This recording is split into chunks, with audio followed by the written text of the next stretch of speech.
We all want to make more money and better manage money, but sometimes we don't even know when we're hurting ourselves, especially financially. Without looking at your credit card or debit card transactions and seeing how you spend your money, you won't be able to see how you can better manage your finances. So I highly recommend obtaining a personal budget spreadsheet. I wanted to bring to light and share how I've been reducing my annual and monthly expenses by cutting out certain purchases in my life. And I hope this video helps you to start questioning some of the expenses you might be recurring. Without further ado, make sure to hit the like and sub button, and let's get right into it.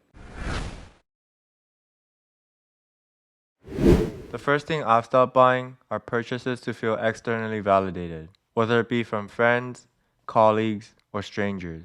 I've never spent an absurd amount on brand names or designer clothes, but I used to desire having some of those things in high school. Going to Fairfax High School and living on Fairfax Street, which was a popular area and market for hype and fashion, it was easy to see cool trendy things and want to have some of those things for yourself. It was around the beginning of college where I stopped making but also desiring these kind of purchases, mainly due to financial reasons, but also because of my living situation. I would say I couldn't even afford to buy them even if I wanted to. I was dorming at Cal State Long Beach for my first 2 years, and so I was pretty confined within those spaces and focused on my life as a college student. Now it's gotten to a point where I've stopped buying clothes and shoes altogether, as I have a closet suitable for pretty much any occasion, and spending more money on clothes would just be unnecessary. In the grand scheme of things, buying luxurious items to appear wealthy instead of actually being wealthy is almost comical, but is a sad reality that exists. I've noticed that middle class people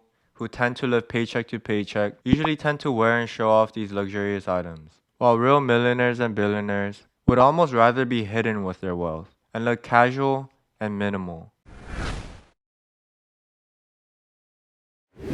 I look at some of my friends who are mostly in their 20s, nowadays spending over $100 on gym memberships, classes, and trainers, and I think that's just absurd, especially if you're not rich yet. Given that I was lucky to learn how to work out in high school as an athlete, I never had to pay to learn how to work out, but I still think there's a bunch of content and videos teaching you every form of sport or exercise. And so wasting your hard-earned money when you're young on this category seems like an unnecessary expense to me. I'd rather invest a few hours of my time to learn some high-intensity workouts that hits multiple body parts and that you can do on a consistent basis to stay fit and healthy, and then use the leftover hundreds of dollars you have every month to invest in other forms of personal education.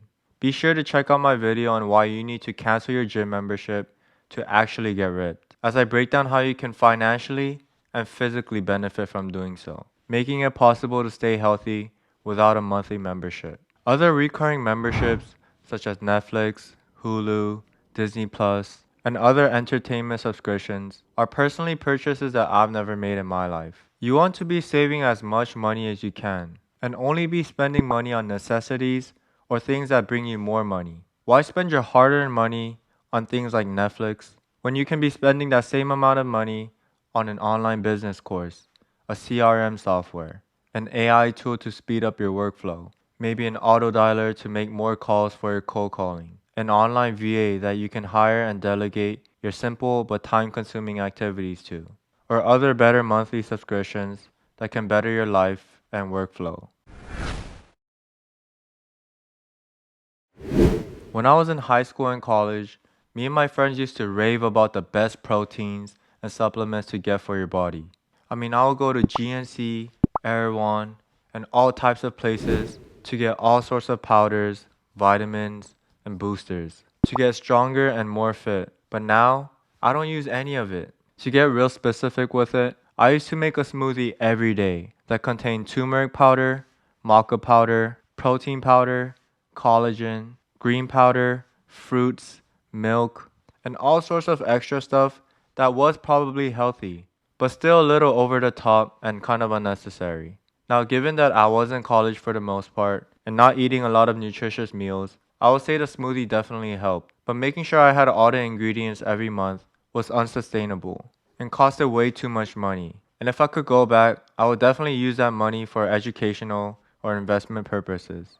Now I really get my nutrition just from meals and not from any sort of protein powder or other supplements. I just make sure to eat healthy and nutritious meals and work out 3 to 4 times every week.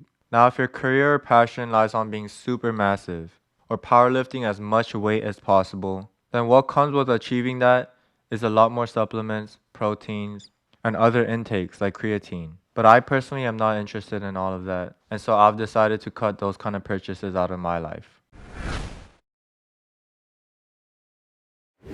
Having credit card debt could possibly be the best way to burn and lose all of your savings. Let's take a look at some of the offers out there and see what they charge for their interest rates and compare it to a credit card. With college loans, I've seen anywhere from 3 to 6%. With auto loans, they tend to be anywhere from 3 to 7%. For SBA loans, it's the prime rate plus anywhere from 4.5 to 6.5%. I have a video all about SBA loans, so make sure to check those out too. Some personal loans out there may be anywhere from 7 to 13%. Now, for credit cards, they can range anywhere from 20 to 28% for their interest rates. This is an expense that's absolutely unnecessary, as the debt is compounding so rapidly and massively if it's unpaid. So knowing that, I've never incurred any late payments when I use my credit card and don't plan on doing so ever in my life. The only real use for credit cards are to take advantage of the free cashback deals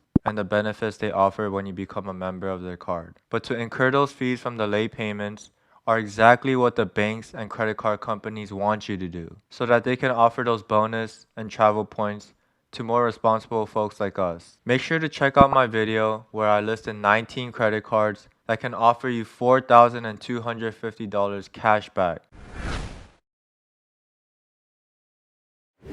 I try not to eat out as often, although this section is always the toughest one for me to manage. I love to try new places out or go to cool cafes, and so I try to manage how many times I go every week. When I was living by myself during some semesters in college, I rarely ate out because I just went to Costco and made my own food using an air fryer. But now that I'm in my hometown with close friends and family, and also going on dates more often, eating out is something that I always have to keep track of. I usually limit myself to 2 meals or drinks at a cool cafe, usually to get some studying or work done, and one nice dinner every week, usually on the weekends. I don't think having a meal or two every week is considerably gonna affect my bank account. For the foodie that I am, I think it's worth the money to go out to new places with people that I'm close to, or change my work atmosphere instead of always working at home.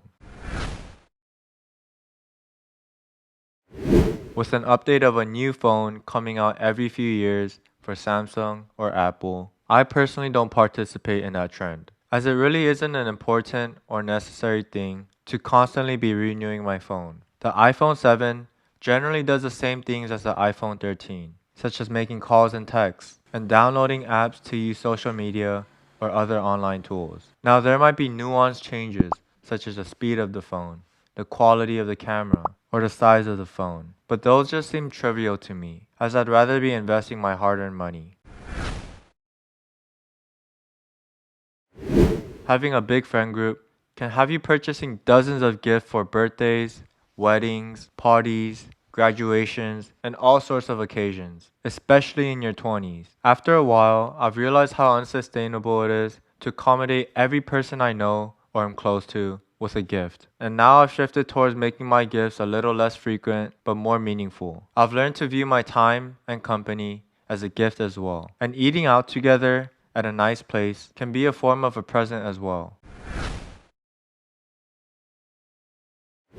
Approaching my mid-20s in a few months, I'll still be living rent-free as I don't plan on moving out anytime soon. The goal for me right now is to retain as much of my active income as possible. And renting out a place, especially in LA or Orange County, is a big chunk of a check that's going to an expense that could very well be avoided. Until I can buy my liabilities with passive income coming from my investments, these are some of the things that I won't be purchasing. My active income is money that's only going to be placed to work for more money. And even with my passive income in the beginning stages, it would be ideal to reinvest most of those earnings back into the business and investments as well. The moment you spend on a new car, technological gadgets, clothes, and other unnecessary subscriptions and memberships, that money becomes dead, as it's not working for you anymore. A majority of your money, in my opinion, should be used to produce you more assets and ultimately roll you a huge snowball with the advantage of time and the compounding effects that come with it. I also have a mission in pursuing a certain goal,